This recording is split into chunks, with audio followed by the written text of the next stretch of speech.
Na svete nie je veľa automobiliek, ktoré by sa mohli pochváliť takým portfóliom luxusných kupé, ako má Jaguar.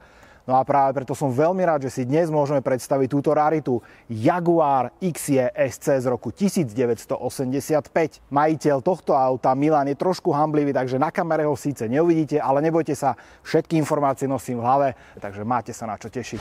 Špeciálne auto si vyžaduje aj špeciálne miesto a tak vás vítam na nádvorí D1 Center pri Senci. Veľmi pekne ďakujeme za zapožičanie tohto priestoru. A ešte jedna malá poznámka. Toto video sme mali v pláne natáčať už pred niekoľkými týždňami, ale veľmi kuriózna okolnosť zabránila realizácii. No ak sa pýtate, čo to je, tak si predstavte, že pod tou dlhokánskou čiernou kapotou rovno medzi valcami v strede sa zabývala potkania rodinka, ktorej chutili káble a všetko, čo s nimi súvisí. Samozrejme, krmili sa niekoľko dní a výsledok bol, že auto nenaštartovalo, tak muselo byť odtiahnuté do servisu. Podotýkam, že prvýkrát v živote, kde toto odstránili. Samozrejme, potkan medzi tým ušiel a odtedy je auto opäť pojazdné. No a začneme hneď tým prvým, čo vás na tomto aute upúta, to sú proporcie. Keď sa na to auto z boku pozriete, tak vyzerá strašne nízke, strašne dlhé, ale je to len klam, pretože toto auto nie je o nič dlhšie, ako sú dnes bežné auta. Má na dĺžku 4,8 metra, ale to, čo robí toto auto tým, čím je, to sú tieto nádherné kolesá, ktoré samozrejme nie sú originálne. Sú to 18-palcové, originál sú 15 alebo 16-palcové, také ozruty. A auto je celkom pekne prikrčené na tých kolesách. Navyše, ak sa dobre zadívate, tak toto auto má na sebe celý bodykit. Je to veľmi nezvyčajné, aby takéto klasické britské auto malo niečo na sebe, ako sú spoilery alebo prahy. Keď vám poviem meno Arden, tak tí znalejší z vás zbystria pozornosť, pretože to je nemecký úpravca, ktorý sa už od 70. rokov špecializuje práve na britské automobily. A celý tento vizuálny balíček potrhuje ten nádherný lak, ktorý na tomto aute je. Je to pôvodný lak, len je o neho starané, nikdy nič nebolo lakované, takže to, čo tu vidíte, je pôvodný stav. Naozaj je tomu venovaná obrovská starostlivosť a samozrejme toto auto okrem iného má asi 2 tony chromu a ten chrom je úplne že všade. Či je to exteriér, interiér. Ak sa vám toto auto páči rovnako ako mne, tak jeho fotografie si môžete pozrieť aj na Instagramovom účte Volant TV, tak určite tam skočte a pozrite si, pretože toto je skutočná nádhera na kolesách. No ale dosť bolo kecov, poďme urobiť to, na čo sa všetci tak veľmi tešíme. Na jazdu s touto britskou klasikou. Pretože ja osobne sa veľmi teším, ako chutná kombinácia tohto nezvyčajného kupé a V12 pod prednou kapotou. Celý sa trasiem, poďme na to. Vítam vás na palube luxusného 12-valcového kupé Jaguar XJ SC. Ako ste si mohli všimnúť, táto verzia je Targa, takže som aj nahodil štýlovú čapicu. A v zásade je to len druhé auto tohto druhu na Volant TV, kým to prvé bol Mamut kupé, tiež s 12-valcom pod kapotou, ale charakterom to bolo úplne iné auto. Kým toto auto vás totálne spája s okolím, s autom samotným, tak ten Mamut robil presný opak. Absolútne vás izoloval úplne od všetkého, od cesty, od okolitého sveta. Keď v roku 1975 skončila výroba najkrajšieho auta na svete, Jaguar E-Type, a to som nepovedal, ja to povedal istý Enzo Ferrari, tak Jaguar okamžite ešte v tom roku prišiel s náhradou. Je to presne toto auto, v ktorom sedíme. Sa vyrábalo od 75. roku do roku 1996 a v zásade sa jednalo o 3 generácie, alebo 3 evolúcie, alebo 3 série, akokoľvek to nazveme. Jaguar to volal Series 1, 2, 3. My sedíme v tej prostrednej generácii, ktorá sa vyrábala od roku 1981 až 1991. Je to mimochodom rok, v ktorom Nirvana vydala svoj prelomový album Nevermind, to len tak na okraji. Tieto generácie odlišíte od seba veľmi jednoducho, práve táto prostredná mala tie najkrajšie svetlá, aspoň z môjho pohľadu, no a tá prvá aj tretia mali také veľké hranaté, tie nie sú mi moc pochutiť. Keď v roku 1996 skončila tretia generácia, tak Jaguar priniesol XK, nasledovali 2 generácie XK, po ktorých neprišiel priamy nástupca. Prišiel iba F-Type, ktorý opäť o niečom inom. My sa ale vráťme späť do roku 1985, keď bolo uvedené toto auto na trh, teda verzia SC. Najprv pod kapotou boli iba 3,6 litrové radové 6-valce a neskôr prišiel presne tento, čo my tu máme dnes, teda 5,3 litrový V12. Ten ďalší rozdiel okrem dvojnásobného počtu valcov bol aj ten, že v 6-valcoch ste mali manuál, kým v 12-valcoch bol len tento automat. On už na pohľad vyzerá dosť archaicky. Máme tu 4 stupne prevodové, Ku charakteru tohto auta sa to totiž veľmi hodí a môžem povedať, že zatiaľ to auto sa mi nezdá, že by potrebovalo viacej stupňov. Jednoducho v tej dobe sa dávali 4 a myslím si, že je to úplne OK. No a tým, že táto druhá generácia XJčka sa robila najdlhšie, tak sa jej vyrobilo aj najviac kusov, konkrétne 73 000. Avšak z verzie SC sa vyrobilo veľmi málo kusov, pretože vo výrobe vydržala len 3 roky a v zápätí v 88. bola nahradená kabriom. Teda nemôžeme hovoriť o nejakom úspešnom príbehu, ale o to viac to nahráva súčasným majiteľom, pretože majú skutočnú raritu. A tento konkrétny kus je zaujímavý 3 vecami. Samozrejme prvá vec, je to 12 válec pod prednou kapotou s výkonom 220 kW, čo je 299 koní a na váhu auta 1700 kg. Naozaj veľmi slušná porcia výkonu a krútiaceho momentu, aj napriek tomu, že tu máme len 4-stupňový automat.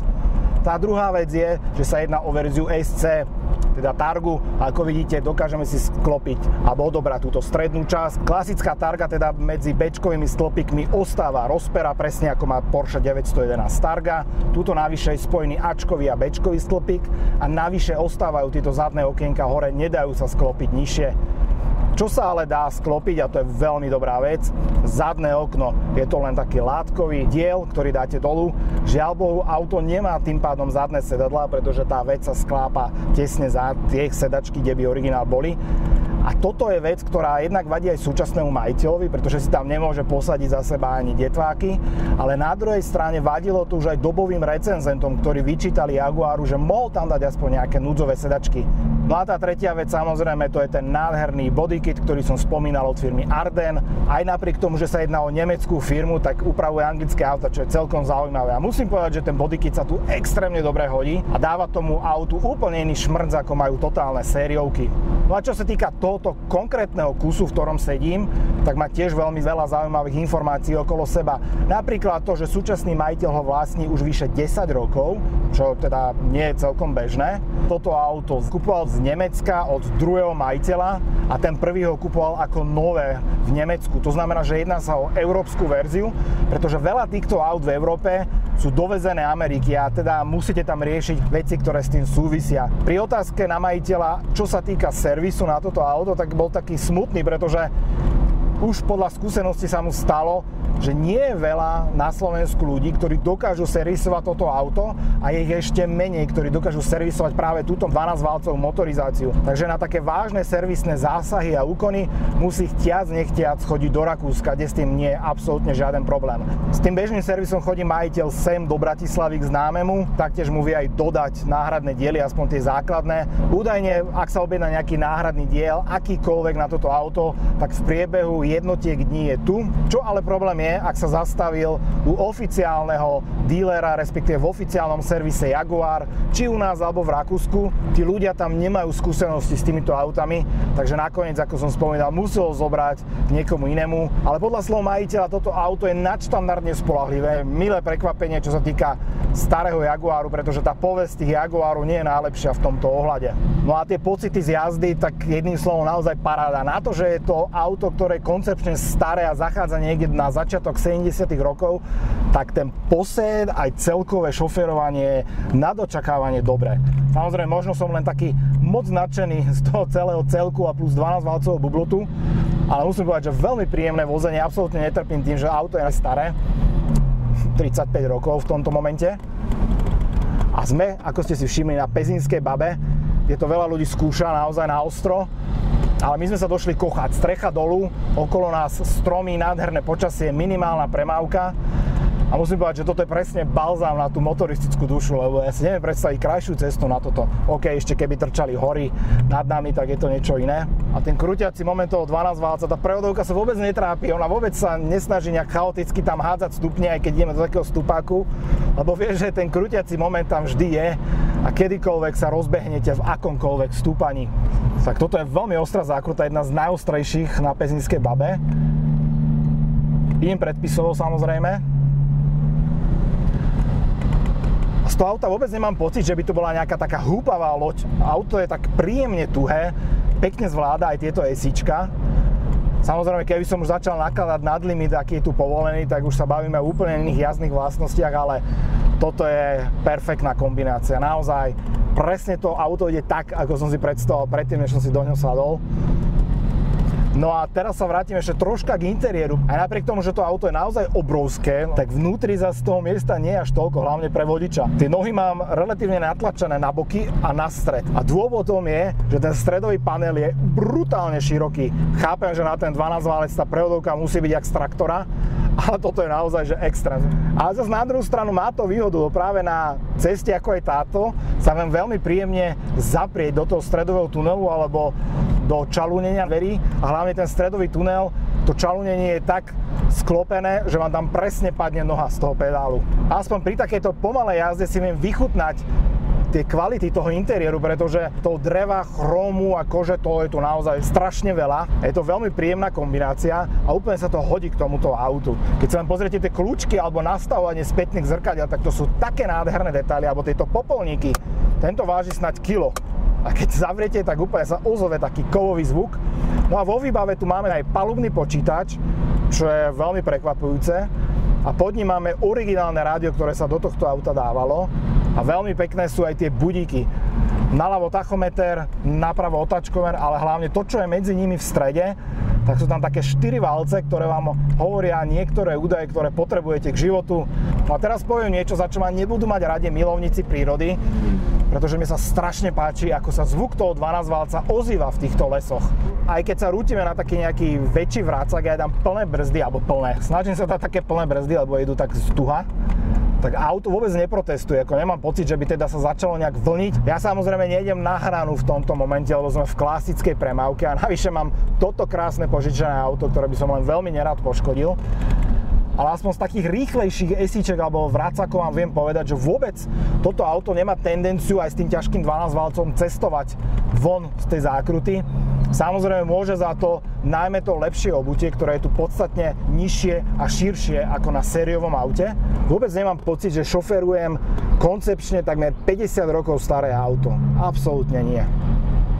A nie je bez zaujímavosti, že toto auto vo svojej dobe sa predávalo len na objednávku. Teda ak bol kupec, až vtedy sa auto začalo vyrábať. Nebola taká situácia, že by ste došli do showroomu a tam máte 10 SC-čiek, z ktorých si vyberiete. Aj to potrhuje punc exkluzivity takéhoto auta. Teraz trošku pridám.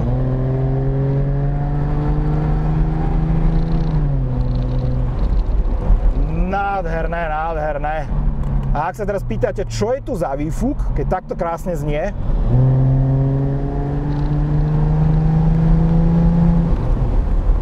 tak odpoveď je jednoduchá, je tu úplne sériový výfukový trakt. Presne tak, ako to vyšlo z výrobnej linky. Samozrejme, toto auto nemá absolútne žiadnu elektroniku, takže plný plyn v zákrute by znamenal len jedno jediné. V horšom prípade hodiny, v tom lepšom power slide.